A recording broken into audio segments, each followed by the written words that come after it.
During the last housing boom in the early 2000s, I worked for the mortgage division of one of the largest national home builders in the US.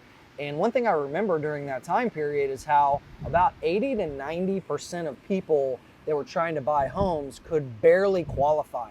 They would ask me, Chris, what is the maximum that I can qualify? What's the highest price home that I can get a mortgage for? They weren't asking, what can I reasonably afford? They were just like, hey, here's this dream home that I've been sold. Can you get me a mortgage for it? I don't care what the payment is. I'll figure out a way to pay for it. And in a lot of ways, that kind of embodies the American dream, right? The American dream says that we should do a whole lot of things. We should go to college and get a degree, and then we should get a really high-paying job at a corporation that we stay at for 40 years. We should buy our dream home. We should have kids. We should vote. You know, they just should all over us, right? We should save for retirement.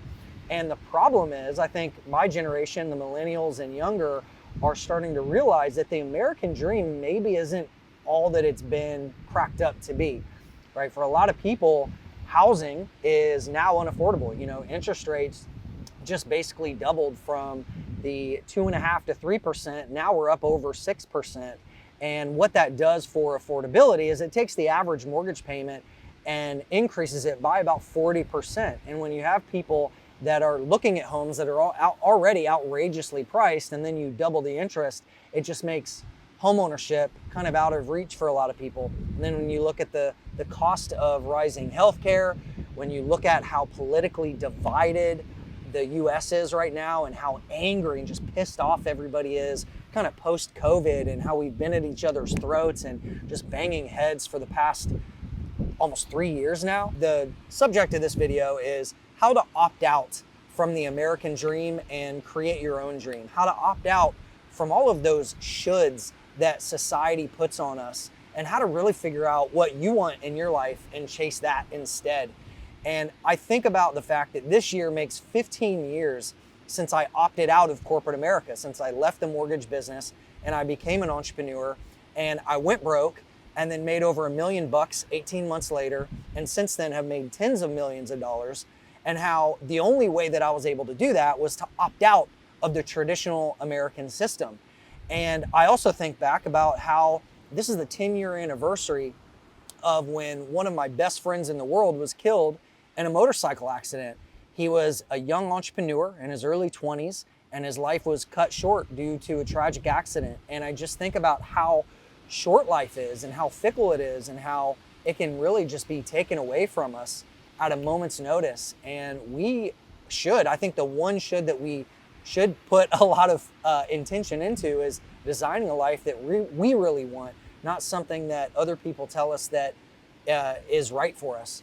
And so how do you do that? And what are the ways that you can opt out? Well, there's a few areas that I think you can opt out of the West. The first is with your job. If you're working in an environment or a career or something that is not fulfilling, or you don't feel like pays you enough, that's one way to opt out. The other is politically, right? The fact that the US right now is just so politically divided. It doesn't matter who you talk to. When I'm in the US, it just feels like people are pissed off. And I don't know, maybe you guys have experienced this, but since COVID, I've just noticed road rage in the US is out of control. You know, just driving down the road, I just hear people honking and flicking each other off, which that happened before COVID, but this is like on another level, and just the angst that I feel when I'm there. And so you can opt out politically. You can say, look, the system is broken. I'm either not going to participate or I'm going to remove myself physically. So that's what I've done. You know, I'm here, I've been in Bali for a couple of months. I'm going to be traveling through Southeast Asia for probably 6 months, and maybe even longer. So am I ready to give up my American citizenship? Probably not. I still have family and friends back in the US, and look, there's no utopia anywhere in the world, right? There's pros and cons. Even here in Bali and all over Southeast Asia, there's a lot of pros, but there's also some drawbacks. So I'm not saying that, you know, America is not worth visiting or living in anymore. It's just, for me, I know right now, I just know that I want to get away from the angst that I feel in that area of the world. So you can do that with your physical location.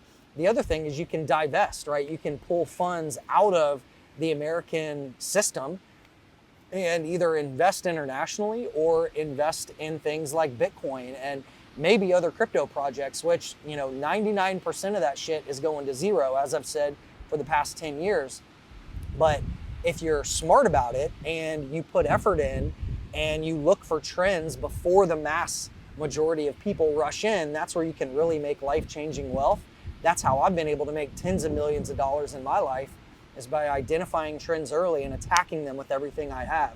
So again, you can opt out of the system with your location, with your finances, and most importantly, with your attention, right? Just by where are you placing your focus, right? Are you letting society should all over you and tell you that you should live in a specific area, right? I have several friends that just feel stuck either with golden handcuffs, right? Where they have a job that pays a lot, even if it's not fulfilling. And they're like, Chris, what am I going to do? Give up this 6-figure job and then go live in eight, right? Like, so that's a problem for a lot of people, is they feel stuck either by society telling them where they should live, or by a job that they have, or even if they've decided to have a bunch of kids just because society told them they should do that, right?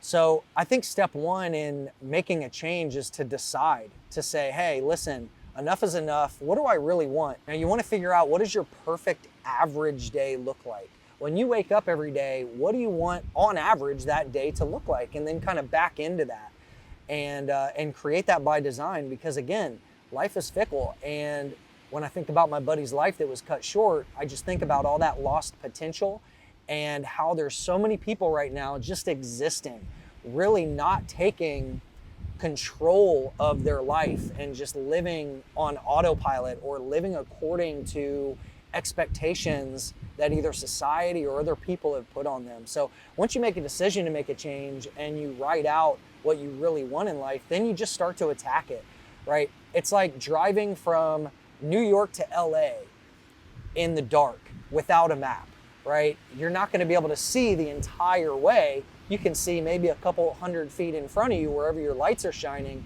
And as long as you just stay focused on that end result, you're going to get there. But a lot of people want all the answers up front. And they want to say, oh, I'm fearful of making mistakes, or I don't know exactly what to do.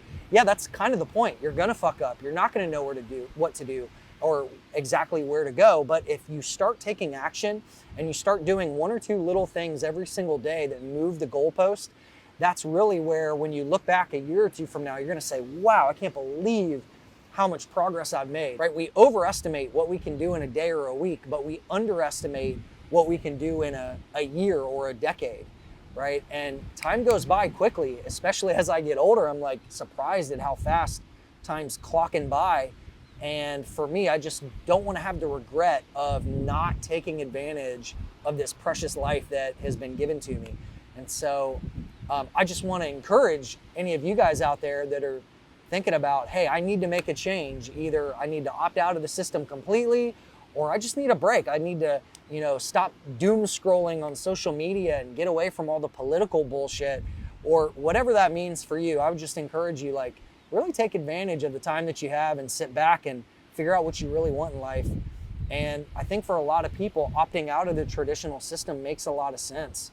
There's just so many ways with the internet and with Bitcoin and with all these tools that we have that make it so much easier to really design a life that you want. I don't know, if you have any questions or ideas of what an ideal life looks like to you, or what opting out of the system means to you, leave a comment below. Share this with anybody that you think would get value from it. And yeah, I'd really appreciate that. And I'll see you in the next video. Take care.